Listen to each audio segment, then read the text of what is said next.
हाच नवरा पाहिजे म्हणत वडाला फेऱ्या मारून बाईनं नवऱ्याची कशी वाट लावली, एका ज्येष्ठ कवीने आपल्या कवितेतून कथन केले आहे. बाईने नवऱ्याबद्दल वड देवाला केलेली विनंती कशी आहे ऐका या कवितेतून. वड देवानेही बाई पुढे हात जोडले, हसून हसून पोट दुखेल अशी ही कविता खास तुमच्यासाठी आमच्या संग्रहातून.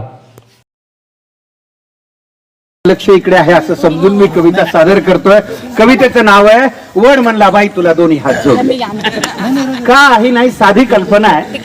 वडामधला आणि त्या बाई मधला तो संवाद आहे, बाकी दुसरं तिसरं काही नाही. एक बाई लगबगीनं पूजेसाठी आली.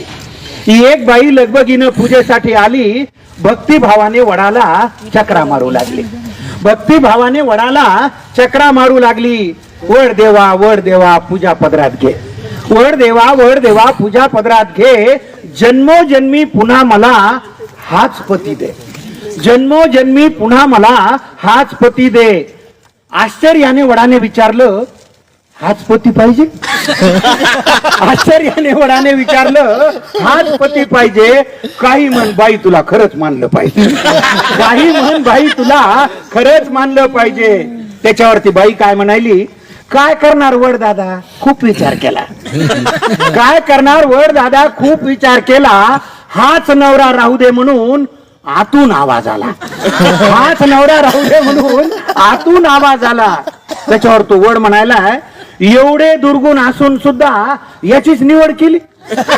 एवढे दुर्गुण असून सुद्धा याचीच निवड केली. म्हणून माय मला तुझी फारच दया आली. म्हणून माय मला तुझी फारच दया आली. त्याच्यावरती बाई काय म्हणली, त्याच्यावरती बाई म्हणते, वड देवा तसं काहीच नाही.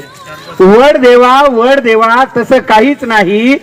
असं नाही की आमचं बिलकुलच पटत नाही. असं नाही की आमचं बिलकुलच पटत नाही. दुसरा नवरा मागायचा मीही विचार केला. त्या बिचारीनं प्रामाणिकपणे सांगितलं, दुसरा नवरा मागायचा मीही विचार केला. पण कल्पनेनंच माझा जीव कासावीस झाला. पण कल्पनेनंच माझा जीव कासावीस झाला. जास्तच बिलिंदर निघाल्यावर मग काय करायचं? जास्तच बिलिंदर निघाल्यावर मग काय करायचं? म्हणून म्हणलं याच्यासाठीच वडाभोवती फिरायचं. म्हणून म्हणलं याच्यासाठीच वडाभोवती फिरायचं. तुम्हाला तर माहिती आहे देवा, मी काही कमी नाही. तुम्हाला तर माहिती आहे देवा, मी काही कमी नाही. बिचाऱ्याच्या डोक्याला केस सुद्धा ठेवला नाही. बिचाऱ्याच्या डोक्याला केस सुद्धा ठेवला नाही. अधून मधून गुरगुर करत, मी थोडंच ऐकते. अधून मधून गुरगुर करत. पहा, या ओळीला पुरुष रसिक सुद्धा दाद देतात. म्हणजे याच्यापेक्षा स्वच्छ मनाची माणसं असू शकतात का? अधून मधून गुरगुर करत, मी थोडंच ऐकते. एका कानाने ऐकून दुसऱ्यानं सोडून देते. एका कानानं ऐकून दुसऱ्यानं सोडून देते. माझी आई मला म्हणली, नवरा बदलायचा नाही. पहा, म्हणजे तो आतून आलेला आवाज कुठून आलेला होता. आजकाल हा आवाज फार झाला. माझी आई मला म्हणली, नवरा बदलायचा नाही. एवढा बावळट माणूस तुला कुठेच मिळायचा.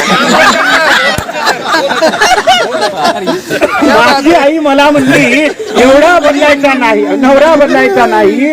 एवढा बावळट माणूस तुला कुठंच मिळायचा नाही. तुम्हीच सांगा वड देवा, आईचं मन मोडू का?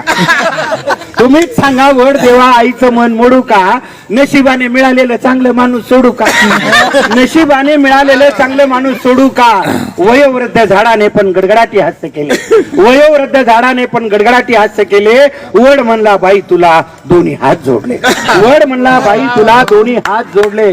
शेवटच्या 4 ओळीकडे आपण विशेष लक्ष द्यावं आणि त्याला आशीर्वाद द्यावे. त्या 4 ओळीला कविता लिहिली कशासाठी? शेवटी वड काय म्हणतोय, न विसरता दरवर्षी पूजेसाठी येत जा. न विसरता दरवर्षी पूजेसाठी येत जा. झाडांसाठी आयुष्यातला थोडा वेळ देत जा. झाडांसाठी आयुष्यातला थोडा वेळ देत जा. धन्यवाद.